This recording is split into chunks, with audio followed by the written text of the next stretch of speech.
নেদারল্যান্ডের বিপক্ষে সতর্ক বাংলাদেশ, যাবে না হালকাভাবে নেওয়া। পাওয়ার হিটিংয়ে এবারই হতে হবে সেরা। এশিয়ান কাপ বাছাই খেলতে রাতে ভিয়েতনাম যাচ্ছে অনূর্ধ্ব 23 ফুটবল দল। প্রস্তুতি হয়েছে জম্পেশ, দারুণ ওদের মনোবল। পচা শামুকেই কাটলো পা, ভুটানের সাথে ড্রয়ে অনূর্ধ্ব 17 নারী সাফে শিরোপা জেতা হলো না।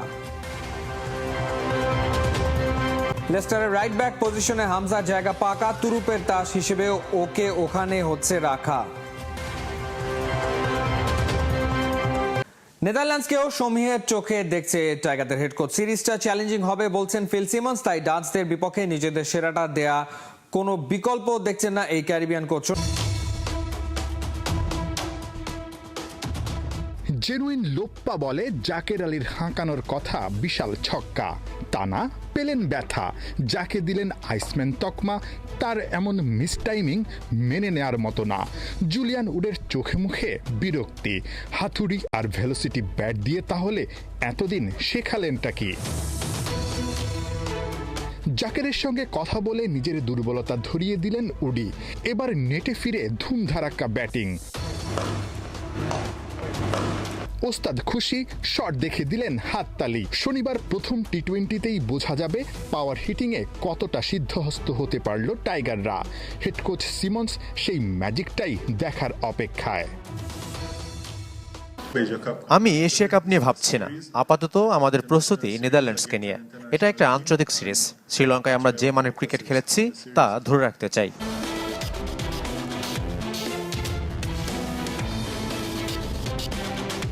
শ্রীলঙ্কার পর পাকিস্তান, বড় দুইটা দলকে হারানোর পর এবার লিটনের ট্রফি জয়ের হ্যাটট্রিক চান্স। ডাচদের হারিয়ে এই ট্রফিটা নিজেদের শোকেসেই রাখবে টাইগাররা, সেটাই তো হবার কথা। ব্যাক টু ব্যাক 3টা সিরিজ জয়। ক্যাপ্টেন লিটন কুমার দাসের জন্য এই ট্রফি জয়ের হ্যাটট্রিক চান্সটা পূরণ করাটা নিঃসন্দেহে একটা বড় অর্জন হবে। কিন্তু বাংলাদেশ দলের জন্য শুধুমাত্র এই ট্রফি জয় বা সিরিজ জয়টাই কি আসলে মুখ্য উদ্দেশ্য? অবশ্যই না, যেহেতু এশিয়া কাপের প্রস্তুতি। ঠিক এশিয়া কাপের আগে বাংলাদেশ এখানে বেশ কিছু বিষয়ে একেবারে পাখির চোখ করবে। আবুধাবিতে যখন বাংলাদেশ 200+ রানের জন্য খেলবে, এখানেও কিন্তু নেদারল্যান্ডসের বিপক্ষে সেই টার্গেটেই ব্যাট করবে। এখানে কতটুকু সফল হয় সেটাও কিন্তু একটা দেখার বিষয় আছে। মিডল ওভারে যে দুর্বলতাগুলো বাংলাদেশের দেখা যায়, সেখানে বাংলাদেশ কতটুকু উন্নতি করতে পারছে সেটা কিন্তু দেখার বিষয়। আমরা যদি অস্ট্রেলিয়ার কাছে হারি তাও সমালোচনা হবে। নেদারল্যান্ডস ভালো দল, ওয়ানডে বিশ্বকাপে ওরা বাংলাদেশকে হারিয়েছে। তবে আমরা জয় পরাজয় নিয়ে মোটেও চিন্তিত না, ভালো ক্রিকেট খেলতে চাই। গেল কয়েক বছরে বেশ কিছু বড় দলকে হারিয়েছি, আমরা উন্নতি করছি। আর টি-20তে যে কোনো কিছুই ঘটতে পারে। আমরা সিরিজ জিততে আত্মবিশ্বাসী। ঋষাদের বলে আঙ্গুলে ব্যথা, তবে সেটা চিন্তার কিছু না, কারণ অপেক্ষাকৃত দুর্বল দলের বিপক্ষে মাঠে নামার আগে এখনো কাটেনি শামীমের শারীরিক দুর্বলতা। মাত্রই জ্বর থেকে সেরে ওঠা শামীমকে তাই হয়তো প্রথম টি-20তে দেখা যাবে না। কার কপাল খুলবে তার জায়গা। নেদারল্যান্ডসের বিপক্ষে হাই স্কোরিং ম্যাচ খেলে হাত পাকিয়ে নিতে চাইছেন টাইগারদের টি-20 ক্যাপ্টেন লিটন কুমার দাস।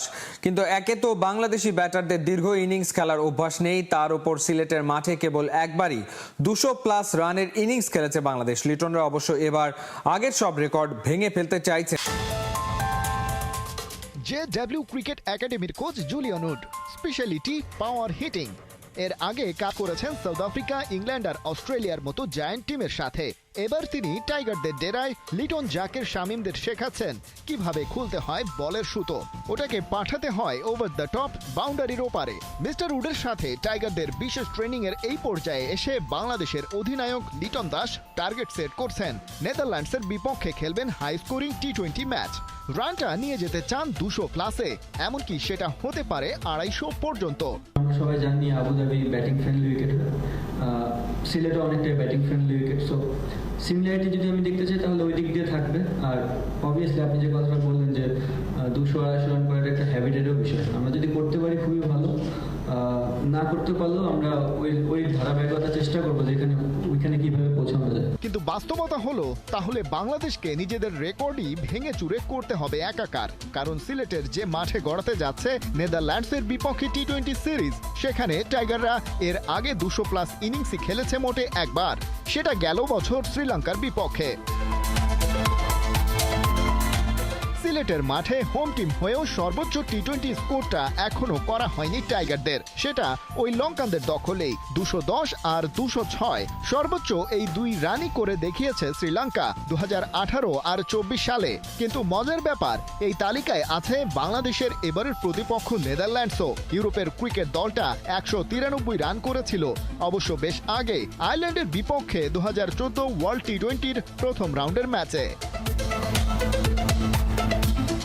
বোঝাই যাচ্ছে লিটন যতই ধারে ভারে পিছিয়ে থাকা প্রতিপক্ষকে চোখ রাঙান, নেদারল্যান্ডসও ছেড়ে কথা বলবে না একদম। ছোট ফরম্যাটের খেলায় বড় আর ছোট দলের পার্থক্য তো কমে আসেই, তার উপর সিলেটে এবার হতে পারে ওভারকাস্ট কন্ডিশন। সেখানে জুলিয়ান উডের পাওয়ার হিটিং টোটকাগুলো কতটা কাজে আসবে, টাইগার ব্যাটাররা কতটা ধারাবাহিক হবেন, আর শেষ পর্যন্ত লিটনের টার্গেট ফুলফিল হবে কিনা সেটাই দেখার অপেক্ষা থাকলো। নেদারল্যান্ড সিরিজে উইকেট ব্যাটিং সহায়ক করার পরামর্শ দিয়েছেন সাবেক অধিনায়ক খালেদ মাসুদ। ব্যাটারদের কাছে তার চাওয়া বড় ইনিংস, তবে এশিয়া কাপের আগে এই সিরিজ কতটা কার্যকর হবে সে প্রশ্ন তুলেছেন তিনি। সকাল সন্ধ্যা অনুশীলন, এশিয়া কাপ সামনে রেখে ক্রিকেটারদের পরিশ্রমের কমতি নেই। এই টুর্নামেন্টে 3 বার ফাইনাল খেলা বাংলাদেশের আক্ষেপ চ্যাম্পিয়ন হতে না পারা।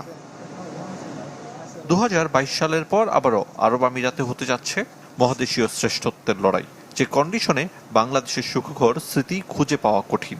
এশিয়া কাপের প্রস্তুতির অংশ হিসেবে নেদারল্যান্ডসের বিপক্ষে বিসিবি সিরিজ আয়োজন, তবে এ সিরিজ কতটুকু কার্যকর সে প্রশ্ন তুলেছেন সাবেক অধিনায়ক। নেদারল্যান্ডস টিমটা কিন্তু ওয়ার্ল্ড ক্লাস টিম না, প্রিপারেশনটা হয়তো আমাদের পক্ষে থাকবে ভালো, আমরা ম্যাচ জিতবো, সিরিজ জিতবো, হয়তো সবকিছুই থাকবে আমাদের পক্ষে। কিন্তু যখন আপনি বেটার টিম ওয়ার্ল্ড ক্লাস টিমের সাথে যখন আপনি কোনো একটা টুর্নামেন্টের আগে খেলবেন বেশি ম্যাচ, তো আর তার আত্মবিশ্বাসটা অন্যরকম থাকে। সবশেষ পাকিস্তান সিরিজে মিরপুরের উইকেট নিয়ে সমালোচনা হয়েছিল। সিলেটে ব্যাটিং সহায়ক উইকেট রাখার পরামর্শ দিয়েছেন, ব্যাটারদের কাছে যাওয়া বড় ইনিংস। বর্ষার মধ্যে আসলে ফ্ল্যাট ব্যাটিং ট্র্যাক বানানো আসলে খুবই কঠিন। কতখানি কাভার করে ফ্ল্যাট ট্র্যাক বানানো যায়, যতখানি ব্যাটিং সুলভ উইকেট বানানো যায়, বড় রানের খেলা করা যায়, যত বেশি রানের খেলা হবে তত বোলারদের টাফ টাইম।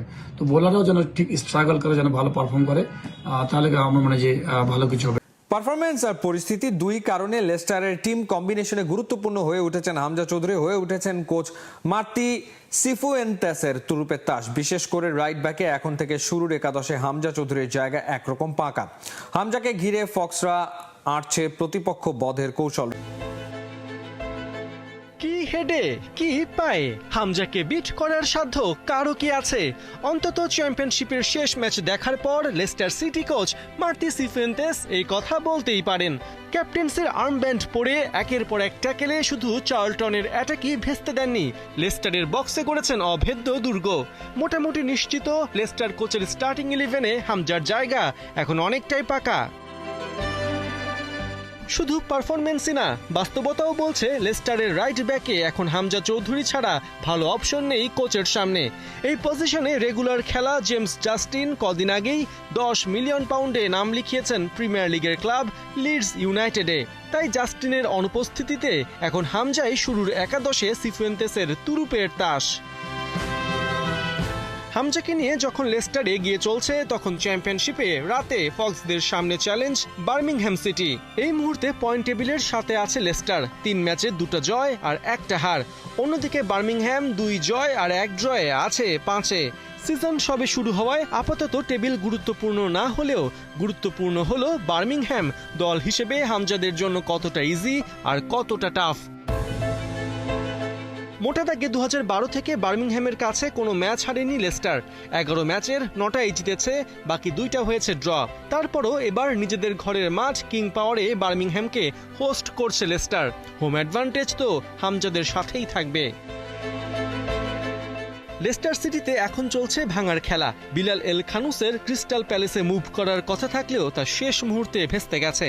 তারপরেও কিং পাওয়ার ছাড়তে চান এই অ্যাটাকিং মিডফিল্ডার। তেমনটা হলে স্কোরিংয়ে বেশ কষ্টই পোহাতে হবে ফক্সদের। দেখার বিষয় মার্তি সিফুয়েন্তেস কোন প্ল্যান আর কোন ট্যাকটিক্সে এসব খামতি দূর করে লেস্টারকে ফুল 3 পয়েন্ট এনে দেন। জয় দিয়ে শুরু করতে চান প্রথম টি-20 ম্যাচ বাংলাদেশ।